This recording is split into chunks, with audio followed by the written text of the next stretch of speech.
reproductive freedoms. Thank you for everything you did. Thank you. It wasn't easy, right? It took a lot.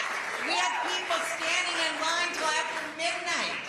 Okay, think of that. And now, think of the fact that we have to do it again. We have to do it again. Because unfortunately, if Donald Trump is elected, if his MAGA Republicans are going into office, they rip all that away. In other words, what he wants to do trumps what we did. So, we have got to be really serious. So that is my first message to all of you. Really, really serious. And I know that's why you're all here. But 2 years ago, Trump proudly overturned Roe v. Wade. He said he was going to do it. And unfortunately, he had the capacity to be able to nominate and confirm new justices, 3 justices, that made sure that that happened. So now today, 1 out of 3 women in our country live in a state with severe abortion restrictions. 1 out of 3 women across our country. Now we're really proud of the fact that we are not one of those states. And so proud, not only that effort, but what the governor did and our trifecta in the legislature, by the way, which we have to keep going. We have to keep this going. But we still don't know what the next step is. And over 170,000 women have traveled to other states to be able to save their own lives or to be able to get the care they want, many of them coming to Michigan. And so that's the state of play right now. And here's what we also know. National abortion ban, if they can't get that directly, they're going after medicine, mifepristone. We had a short reprieve with the Supreme Court, but they're coming back, there's no question. Most early abortion care is done with mifepristone, so that's going to go. And then they intend to go after an 1873 law called the Comstock Act, which would allow them to be able to stop medicine and abortion equipment and various things across state lines. Basically, 1873, that they want to resurrect. And if they did that, Trump could do it without Congress even acting. So this is serious when people say, oh, it can't happen, or they can't get all, every branch of government. They're not going to be able to do it. They don't need every branch of government to do this. They need Trump being elected, and then the bonus for them is if they get a Republican House and Republican Senate. So this is very serious stuff. And this week, we're going to see something else, which we anticipate will be a horrible decision by the U.S. Supreme Court related to whether or not an abortion law in Idaho, with its strict provisions that you can only step in the life of the mother, whether that means that when a woman in Idaho goes to the emergency room of the hospital, that she can't be treated if she is seriously ill. Because the law, federal law says if you take Medicare, and every hospital does, you have to treat everyone in the emergency room. But Idaho has said, and lower courts have said, no, you don't. And so what has happened there? Women have been told, go back out to the car and sit in the car, and we'll see how close to death you get. And then maybe you can come back in. That's the United States of America right now. So this is an all-hands-on-deck moment for us. And we are very afraid that the U.S. Supreme Court is going to come down on the side of Idaho this week. Now, I hope not. But I wouldn't bet money on it, that they're not going to do that. So then what is the next thing? Well, birth control. IVF, we've already seen in Alabama through a Supreme Court case, being able to take away the ability to have in vitro fertilization when you want a child.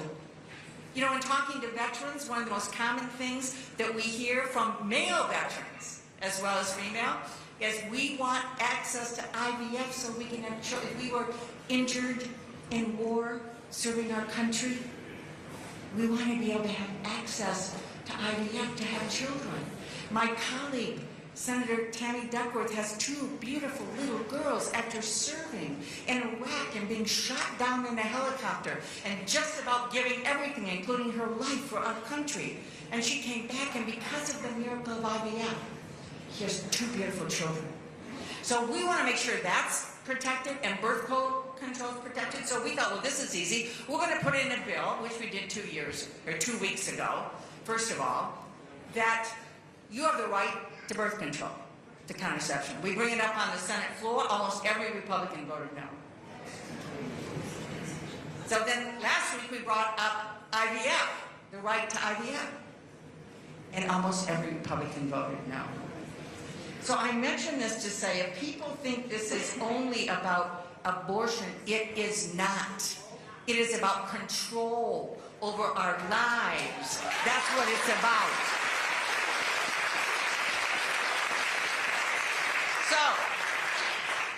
So we're not going to let that happen. I mean, that's the bad news. Okay, here's the good news. With President Joe Biden, Vice President Kamala Harris, that will not happen. None of it will happen. That will not happen. And I have to tell you, I have such confidence in them. You know, 2 years ago, after this decision was made, the Biden-Harris administration went to work on what could they do through rules to protect women. We protect travel across states, to be able to protect access and be able to do all these things that would do everything they could within their power to be able to protect women, which is what they have done. Anyone who wants a baby, a pregnancy, or anyone who needs to make choices about pregnancies, no matter who you are, it's your decision to do that. And our president and vice president understand that to their core and believe in that. And so we've got some work to do. We've got some work to do. This is an all-hands-on-deck moment, right? And we're going to rise to the occasion. We're going to make sure they don't rip away our reproductive freedom. Every person has a right to make their own decisions. That's what this is about. It's the United States of America. It's not 1824. It's 2024.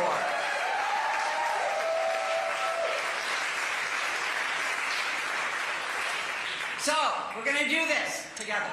We are going to do this together. And the person that's going to be right there with us, one of the great team that's going to be right there with us, is our wonderful second gentleman. You know, he's traveled to 40 states speaking out on behalf of all of us. Not only reproductive freedom, but for all the things that we want to make sure that everybody has a fair shot to succeed and work hard in this country and have what they want for themselves and their families, and that Americans are the best that we can be and have every opportunity to do that. He's been out spreading the word about what is at stake if the 34-count convicted felon, Donald Trump, gets elected again. Let me say that again. 34 convicted felon, not to mention he's batshit crazy.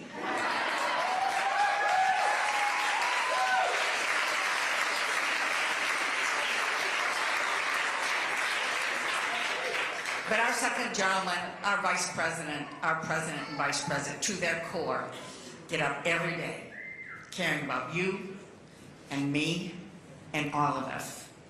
Donald Trump gets up every day caring about himself. So we know what needs to be done, and we are going to do it. And we're going to start right now by welcoming our second gentleman, Doug Emhoff.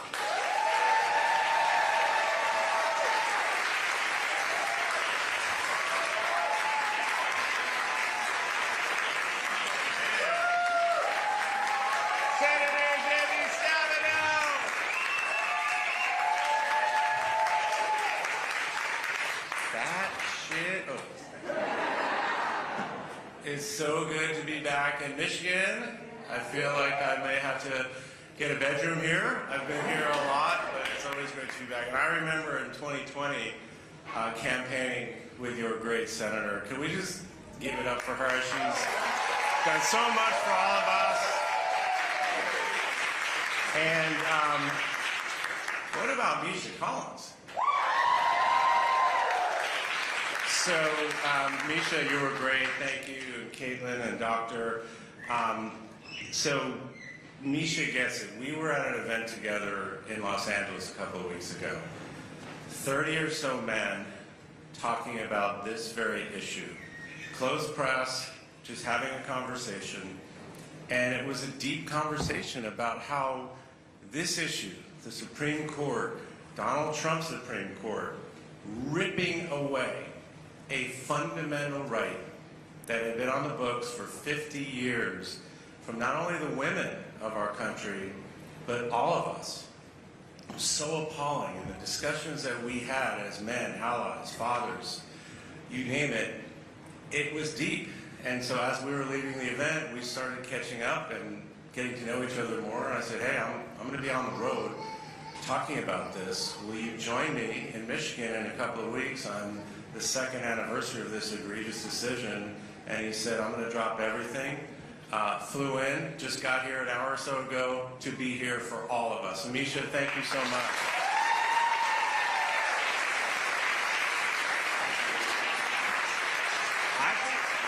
I thought people wanted my selfie walking around. And Caitlin, we did an event earlier today. Her story is the story of thousands upon thousands upon thousands of women. She is just an example of the barbarism. It's just unconscionable. The attack on people, on their health, literally waiting to die before they could get treatment. And this is every single day in Donald Trump's created crisis. Every single day all over the country. And as the senator said, the best way to prevent it from going further is to re-elect Joe Biden and my wife, Kamala Harris. Because let me tell you something. We're going to win this election. And we are going to win Michigan. And we're going to make sure Donald Trump does not get anywhere near that White House ever again. And we have to win. We have no choice but to win this election. This is a complete binary election. On one hand, you have incompetence, chaos, someone who does not give a you-know-what about the people of the United States, and he's proved it. Remember when he said in 2016 that he wanted women to be punished for getting abortion? He came through on that promise, didn't he?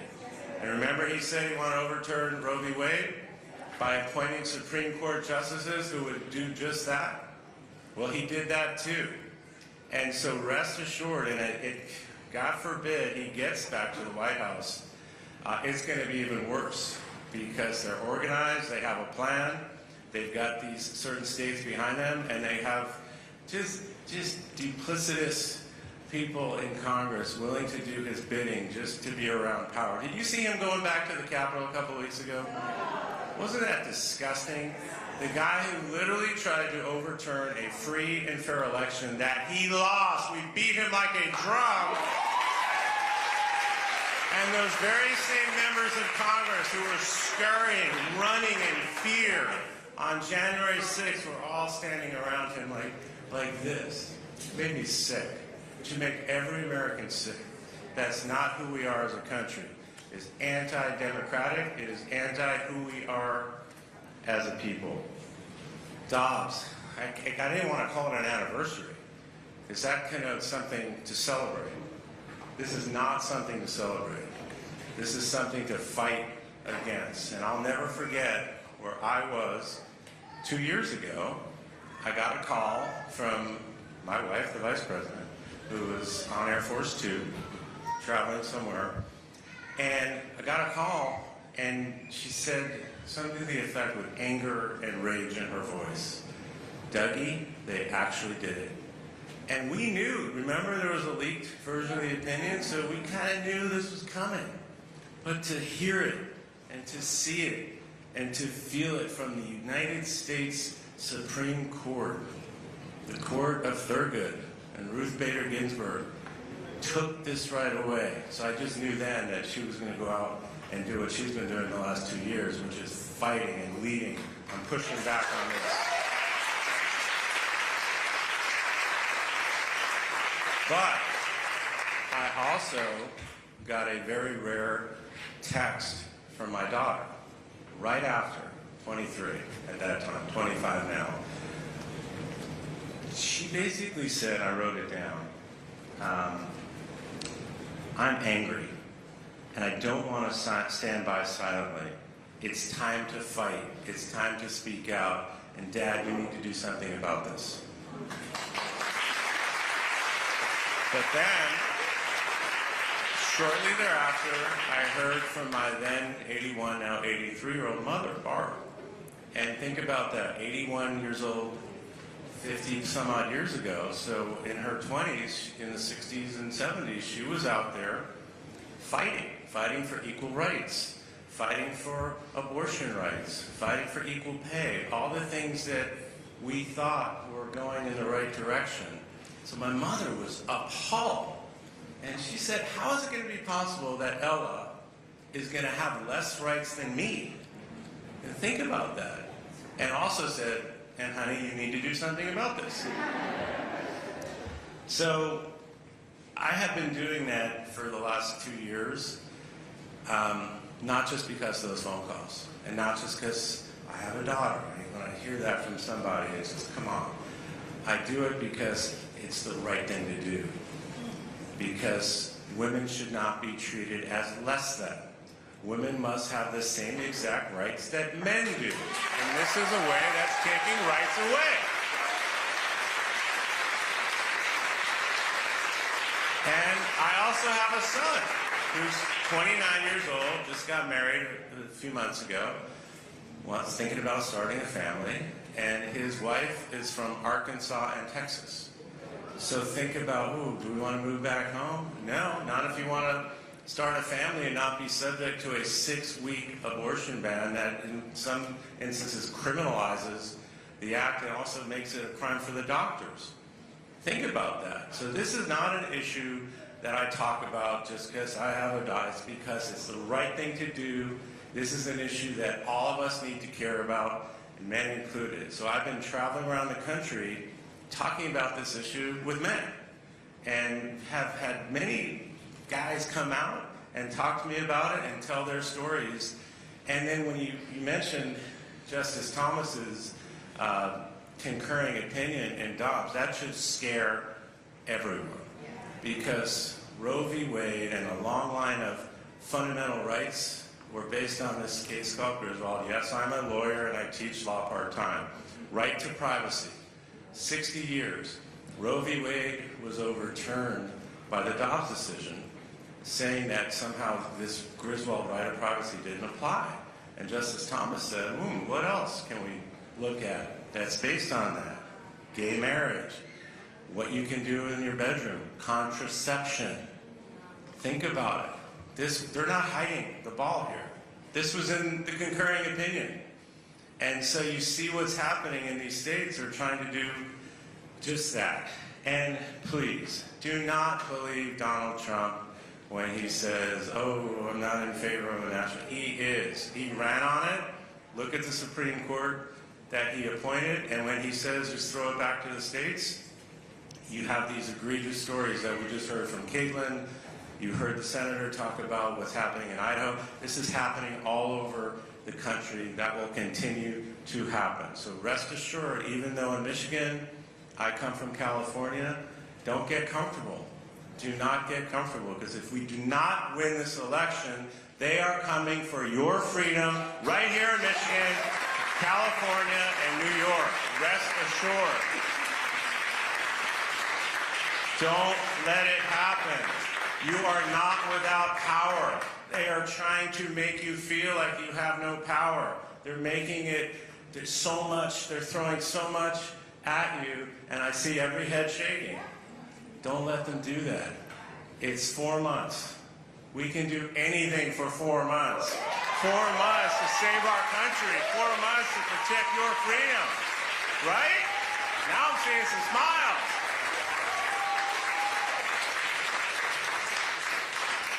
So this is also, like I mentioned, so many issues are at play. It's an issue for all of us. It's an issue for our economy.